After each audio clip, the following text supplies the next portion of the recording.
मेरा नाम मुस्कान है और अगर मैं अपनी जिंदगी की कहानी किसी को सुनाऊं तो शायद किसी को यकीन ही ना हो ये एक इंसान के साथ इतना सब कुछ भी हो सकता है। मैं बचपन में बहुत खुश रहती थी।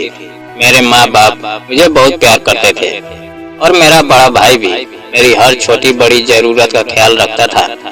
लेकिन एक सड़क हादसे ने मेरी जिंदगी हमेशा के लिए बदल दी। उस हादसे में मेरे माता पिता की मौत हो गई और मैं पूरी तरह अपने भाई के सहारे रह गई। शुरू में भाई ने मुझे कभी माँ बाप की कमी महसूस नहीं होने दी, लेकिन जब उसकी शादी हुई तो सब कुछ धीरे धीरे बदलने लगा। मेरी भाभी मुझे बिल्कुल पसंद नहीं करती थी। वह हर छोटी बात पर मेरी शिकायत करती रहती थी और धीरे धीरे भाई भी मुझसे दूर होता गया। पहले जो भाई मेरी हर खुशी का ध्यान रखता था, वही अब छोटी छोटी बात पर मुझे डांटने लगा। कुछ साल बाद भाभी ने मेरी शादी की जिद शुरू कर दी, जबकि मैं पढ़ना चाहती थी और अपने पैरों पर खड़ा होना चाहती थी, लेकिन मेरी बात सुनने वाला कोई नहीं था। तभी भाई को अमेरिका में नौकरी का मौका मिला और वह जल्दी से जल्दी मुझे अपने रास्ते से हटाना चाहता था। इसीलिए जल्दबाजी में मेरी शादी गिरीश नाम के आदमी से कर दी गई। शादी बहुत साधारण तरीके से हुई और कुछ दिनों बाद ही भाई अपनी पत्नी के साथ अमेरिका चला गया। उसने एक बार भी मुड़कर नहीं देखा कि मैं कैसी हूँ और किस हाल में हूँ। शादी के बाद जब मैं अपने ससुराल पहुँची तो वहाँ का माहौल मुझे बहुत अजीब लगा। घर पुराना था, पंखे खराब थे, फ्रिज टूटा हुआ था, कपड़े धोने की मशीन भी खराब थी, लेकिन फिर भी मेरे पति और सास बहुत महंगे कपड़े पहनते थे और बाहर का महंगा खाना खाते थे। घर में राशन तक पूरा नहीं आता था, मगर दिखावा बहुत था। मुझे यह सब समझ नहीं आता था।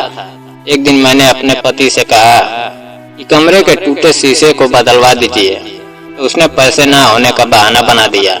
लेकिन उसी शाम उसने मेरे लिए महंगा पिज्जा ऑर्डर कर दिया। तब मुझे पहली बार लगा इस घर में कुछ तो गड़बड़ है। धीरे धीरे मैंने नोटिस किया कि मेरे पति देर रात घर आते थे और अक्सर किसी से छुप कर बातें करते थे। एक दिन मैंने उसे फोन पर कहते सुना कि 10 महीने का होना चाहिए और इसके बदले 5 करोड़ मिलेंगे। यह सुनकर मैं डर गई, लेकिन पूरी बात नहीं सुन पाई। इसके बाद मोहल्ले के लोगों का व्यवहार भी मेरे लिए अजीब होने लगा। लोग मुझे देखकर फुसफुसाते थे, जैसे उन्हें मेरे घर वालों के बारे में कुछ बहुत भयानक पता हो। फिर कुछ महीनों बाद मुझे पता चला कि मैं माँ बनने वाली हूँ। यह खबर सुनते ही मेरी सास और पति जरूरत से ज्यादा खुश हो गए। उन्होंने मेरा बहुत ख्याल रखना शुरू कर दिया। मेरी सास मुझे ज्यादा चलने नहीं देती थी और पति हर रात अपने हाथ से मुझे दूध पिलाता था। वह कहता था यह बच्चे के लिए जरूरी है। मैं उसकी बात मान लेती थी, क्योंकि मुझे लगता था कि वह मेरा ख्याल रख रहा है। लेकिन हैरानी की बात यह थी कि मुझे कभी डॉक्टर के पास नहीं ले जाया गया। ना कोई टेस्ट हुआ, ना अल्ट्रासाउंड। हर बार यही कहा जाता कि डॉक्टर और मशीनें बच्चे के लिए नुकसानदायक होती है। मैं भी ज्यादा समझदार नहीं थी, इसलिए उनकी बातों पर भरोसा करती रही। वक्त गुजरता गया और मुझे लगने लगा कि मेरे 9 महीने पूरे हो चुके हैं, लेकिन मेरी सास बार बार कहती ये अभी सिर्फ 7 महीने हुए हैं। मुझे अपने ही हिसाब पर शक होने लगा, मगर मेरा शरीर बता रहा था कि कुछ ठीक नहीं है। मुझे हल्का हल्का दर्द भी होने लगा, लेकिन हर बार मुझे किसी वैद्य के पास ले जाया जाता, जहां मुझे कुछ दवाइयां देकर वापस भेज दिया जाता। एक दिन पड़ोसन की औरत ने मुझे छत पर देखकर कहा कि मुझे तुरंत अस्पताल जाना चाहिए, नहीं तो बहुत देर हो जाएगी। उसने यह भी कहा कि मैं इस घर में आने वाली पहली लड़की नहीं हूँ। यह सुनकर मेरे होश उड़ गए। बाद में परचून की दुकान पर काम करने वाले लड़के ने मुझे मैसेज करके बताया कि मेरे पति की पहले भी शादी हो चुकी थी और उसकी पहली पत्नी का बच्चा रहस्यमय तरीके से गायब हो गया था। उस मामले में पुलिस और मीडिया भी आई थी और मेरा पति जेल भी जा चुका था। फिर उसने बताया कि वह पहली पत्नी अब इस दुनिया में नहीं रही। यह सुनकर मेरे पैरों तले जमीन खिसक गई। मुझे पहली बार अपनी जान का डर महसूस हुआ। मैंने फैसला कर लिया कि अब मैं खुद अस्पताल जाकर सच्चाई पता करूंगी। एक दिन मैंने खाने में नींद की गोलियां मिला दी ताकि मेरी सास और पति सो जाए और फिर मैं चुपके से अस्पताल पहुंच गई। वहाँ डॉक्टर ने पहले मेरी बात को हल्के में लिया, लेकिन जब अल्ट्रासाउंड शुरू हुआ तो अचानक माहौल बदल गया। डॉक्टर जोर जोर से नर्सों को बुलाने लगी और मुझे तुरंत ऑपरेशन थिएटर में ले जाया गया।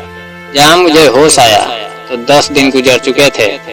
मेरे सामने पुलिस और डॉक्टर खड़े थे। डॉक्टर ने बताया कि मेरा बच्चा अब इस दुनिया में नहीं रहा और अगर मुझे समय पर अस्पताल नहीं लाया जाता तो मेरी भी मौत हो सकती थी। फिर डॉक्टर ने जो सच बताया उसने मेरी पूरी दुनिया तोड़ दी। उसने कहा कि मेरा पति और मेरी सास एक ऐसे गैर कानूनी गिरोह का हिस्सा थे जो गर्भवती औरतों पर खतरनाक प्रयोग करता था। मेरे पति रात को दूध में एक खास केमिकल मिलाकर मुझे पिलाते थे ताकि मेरा बच्चा सामान्य समय से ज्यादा देर तक पेट में रहे। इस पूरे प्रयोग के बदले उन्हें 5 करोड़ मिलने वाले थे। डॉक्टर ने बताया यह सब पैसों के लालच में किया गया था और मुझे इंसान नहीं बल्कि एक प्रयोग समझा गया। मेरा बच्चा बहुत कमजोर हो चुका था और उसे बचाया नहीं जा सका। यह सुनकर मुझे लगा जैसे मेरी पूरी दुनिया खत्म हो गई हो। लेकिन उसी वक्त मुझे यह भी पता चला कि पुलिस ने मेरे पति और सास को गिरफ्तार कर लिया है। उनके खिलाफ सबूत मिल चुके थे और उन्हें सजा भी होने वाली थी। कुछ दिनों बाद एक महिला केंद्र भेज दिया गया, जहां मैंने धीरे धीरे खुद को संभालना शुरू किया। शुरू में मैं किसी से बात नहीं करती थी, बस एक कोने में बैठी रहती थी। लेकिन वहां की दूसरी औरतों को देखकर मुझे एहसास हुआ कि जिंदगी सिर्फ दुख का नहीं है। मैंने सिलाई सीखनी शुरू की, कंप्यूटर चलाना सीखा और धीरे धीरे अपने अंदर आत्मविश्वास पैदा किया। मेरे पति ने बाद में तलाक के कागज भेजे और मैंने बिना किसी हिचकिचाहट के उन पर साइन कर दिए, क्योंकि मैं अंदर से पहले ही उससे हमेशा के लिए अलग हो चुकी थी। एक बार मेरे मन में भाई से बात करने का ख्याल आया, लेकिन फिर मुझे याद आया कि उसने कभी पीछे मुड़कर नहीं देखा। इसलिए मैंने फैसला किया यह मुझे किसी के सहारे की जरूरत नहीं है, मैं अपनी जिंदगी खुद बनाऊंगी।